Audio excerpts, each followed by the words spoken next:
pretty.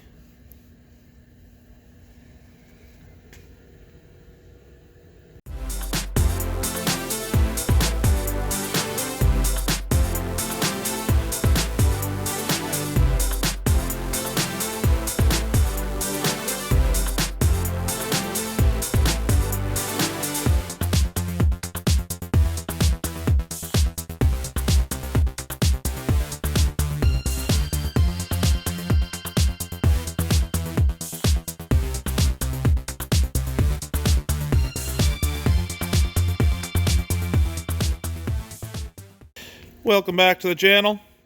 As you can see, I got the use of a full compression testing set.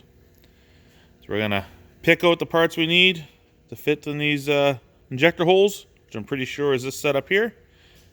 We'll get right at it. Hope everyone had a good week. The weather here in Alberta is beautiful. We end up getting our Chinook that came in. So last weekend, went from -30 to -35, and the next day was +4. And we've been in the plus digits basically all week. Woke up this morning at 5:15, and I think it was +2 already, which is great. Can't complain about that. So this engine's been sitting all week with the deep creep in those cylinders. So today is going to tell us what's the next process.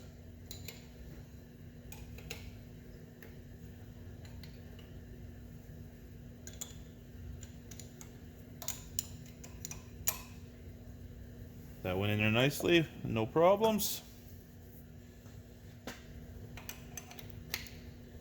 Throwing our tester. Let's give her a crank.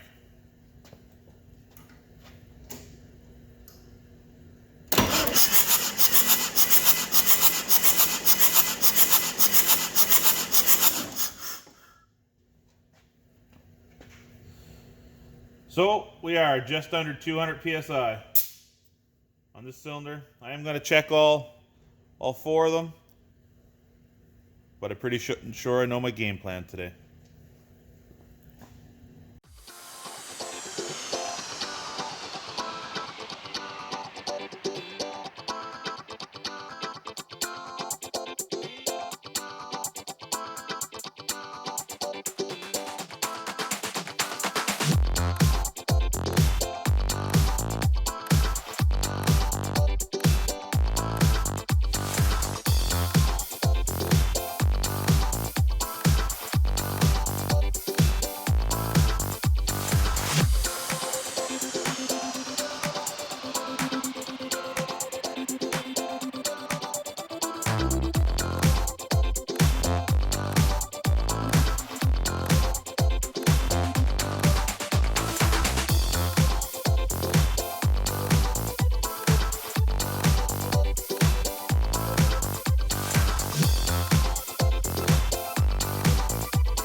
So the deep creep didn't do anything.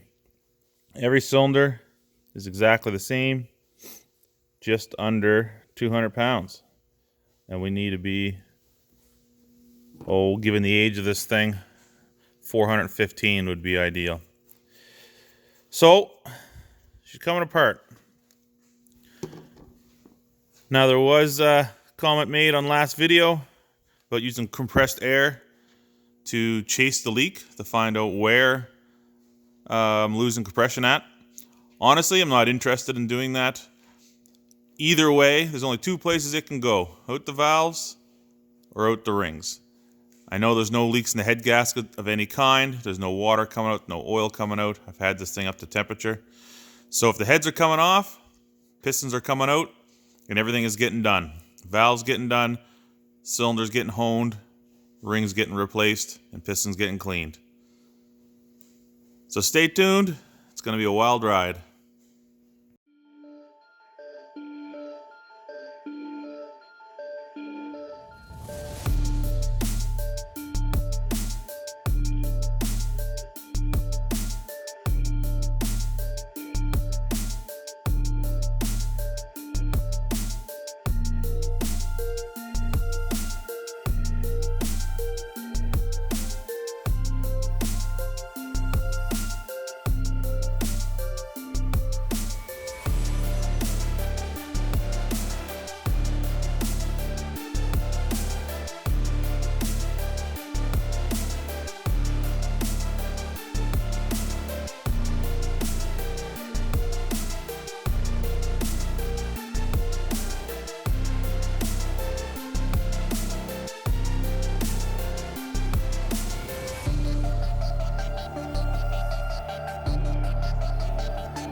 Not too bad. Second time around, went fairly quick. So here we are with another mess. So what we're gonna do is just gonna clean these up, and I'm going to actually fill the little cavities where the valves are. Fill them with a little brake clean, just to see how bad they are. But I am going to clean this all, pull the valves, wash everything down, and I'm gonna lap all the valves as well. It's a grinding compound. You can do it in 2-part. I'm gonna do it in 3-part, where it just spins the valves and seats them in there better. That's what'll be done with the heads. As for the rings here, we're gonna drop the oil pan, drain the oil, drop the oil pan, move the pickup for the oil and everything, disconnect the caps off the bottom connecting rods. We'll clean a little bit of the carbon off the edge here. I'm not really worried about it, but just a little bit. And we're gonna push the piston and the connecting rod straight up through the engine. Take them out, remove the rings, clean the ring grooves, hone the engine, cylinders, new rings, and put her back together. At this point with these valves, this is more of just a curiosity thing than anything, because they're getting lapped no matter what. We got some brake clean. Just gonna fill a little hole here, a little cavity, and see if it leaks out.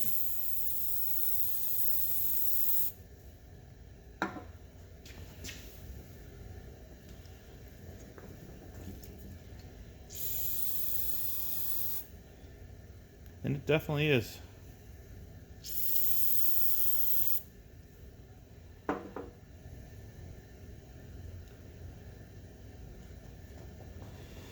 This one is good.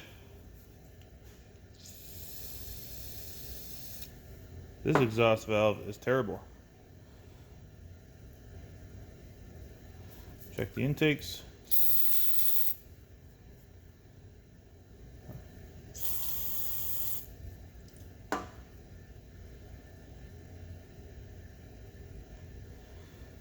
So these 3 are good. This one, this exhaust valve, it's pouring out.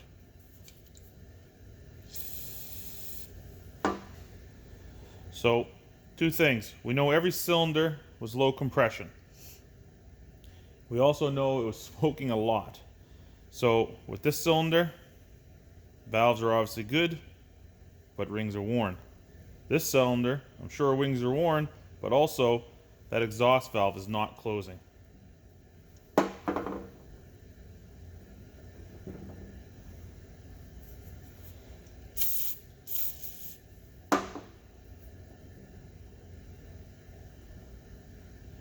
Now I don't know if can have weak springs or not, but there's definitely an issue going on there.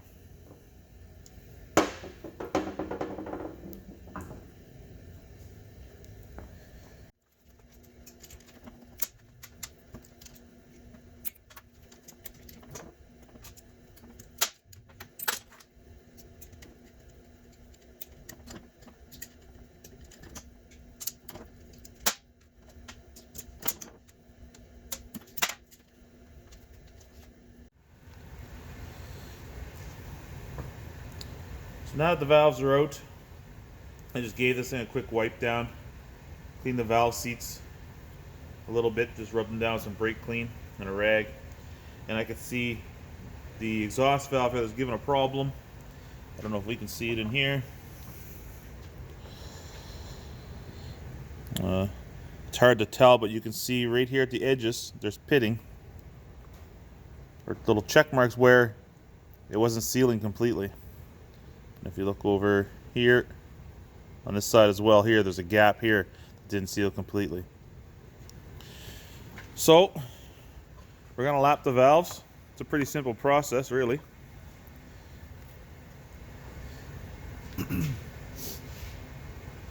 Take one of the valves. This is the bad one. That was the worst. The same thing on the valve. I can see the same marks here that are on the seat inside. So all we do is we take this valve. This is a valve lapping tool. Basically, it's just a suction cup on the end of a stick.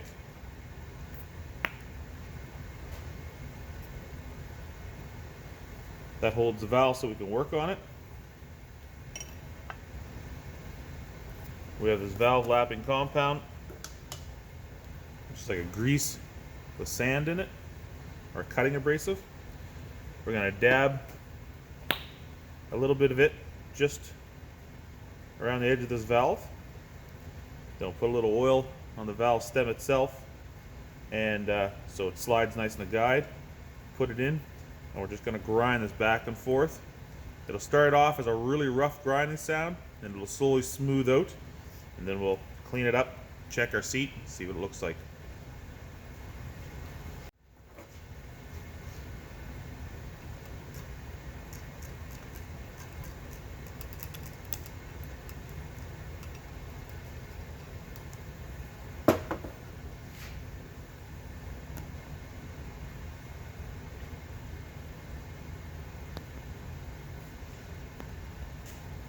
It doesn't take much. We're going to do this a couple times.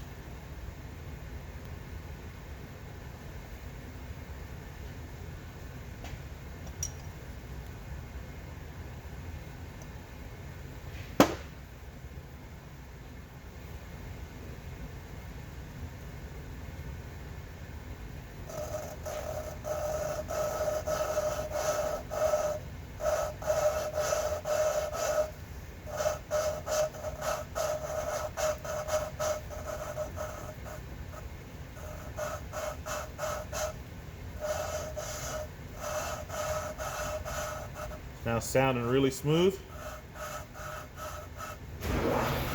Also, the abrasive doesn't seem to last real long.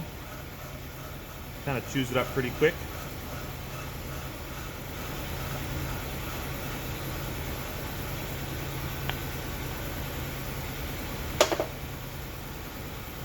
Pop that valve back out.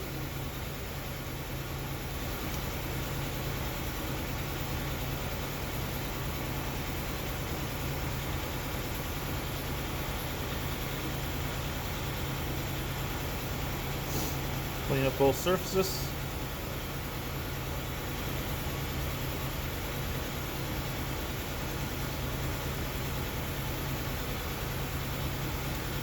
And I don't know if we can see this, but you can tell the difference. Now you got a nice machined edge the whole way around. You see that dull gray. Now I can see there's a little bit more right here.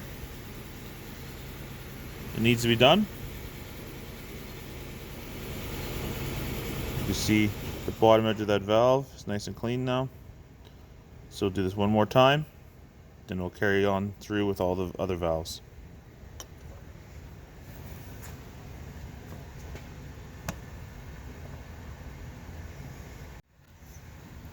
Now I've just finished my second one. You can see how nice and clean that is inside there. And if we can focus on this valve, you can see how nice of a perfect edge that makes. Two more to go, and I'll clean up all the springs and stuff that I took off, and we'll piece this back together, give another clean off. We'll buff this surface again as well too, and we'll carry on to the second head. So I got this head back together, valve springs back on. I filled the little cavities with brake clean. There's nothing dripping through. This was the bad one. It's holding the puddle of brake clean nicely. So is the other exhaust and the other intake valves as well. Now the reason why I use brake clean is just like gasoline. It's really thin. I don't know if you ever try to hold a little bit of gasoline in your hand, it'll go right through your finger cracks easily. So this will find any small hole. And also, when I use the air, the stuff evaporates off really good. So that's success anyway on that part.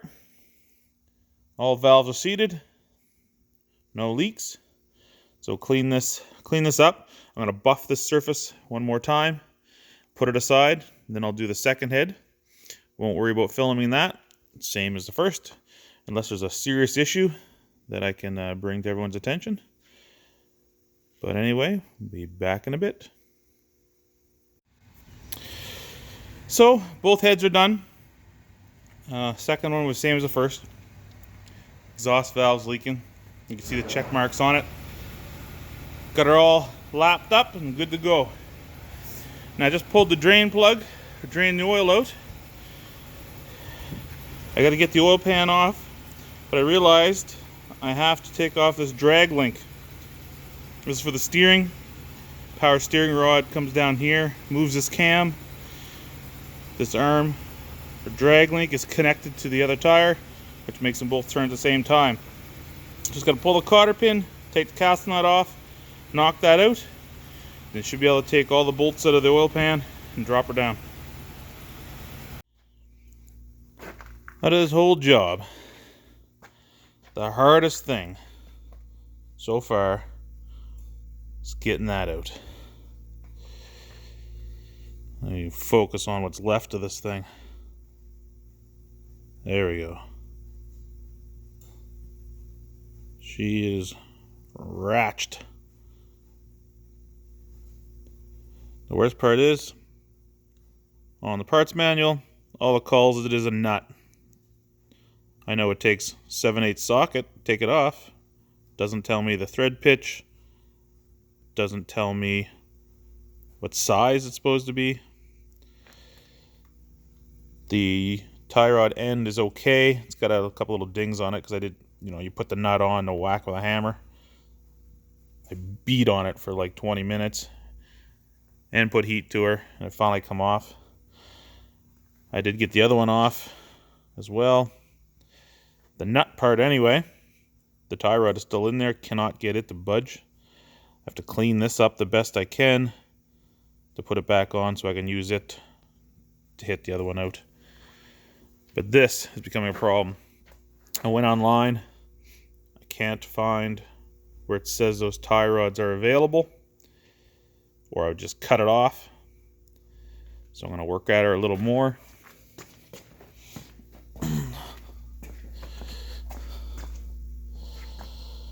Try to get that one out of there. Well, it is officially time to stop beating on this thing because I'm going to break it. I'm losing patience fast. That friggin' joint, that tie rod. I got that end red. Not cherry red, but red with a nut on it. Bead on it. There's nothing left to the nut anymore at all. So I'm off to a dealership to see if I can get that tie rod end. If not, I guess I get a bunch of nuts that I can put on there, find out the thread, and just start wailing on it till it finally comes off. But I do think that's going to be a wrap for today. I've run out of time. So hopefully next week we'll have that tie rod out and we can drop down that oil pan so we can take off the connecting rod caps and push those pistons out. As usual, thanks for watching, and remember, always subscribe and like.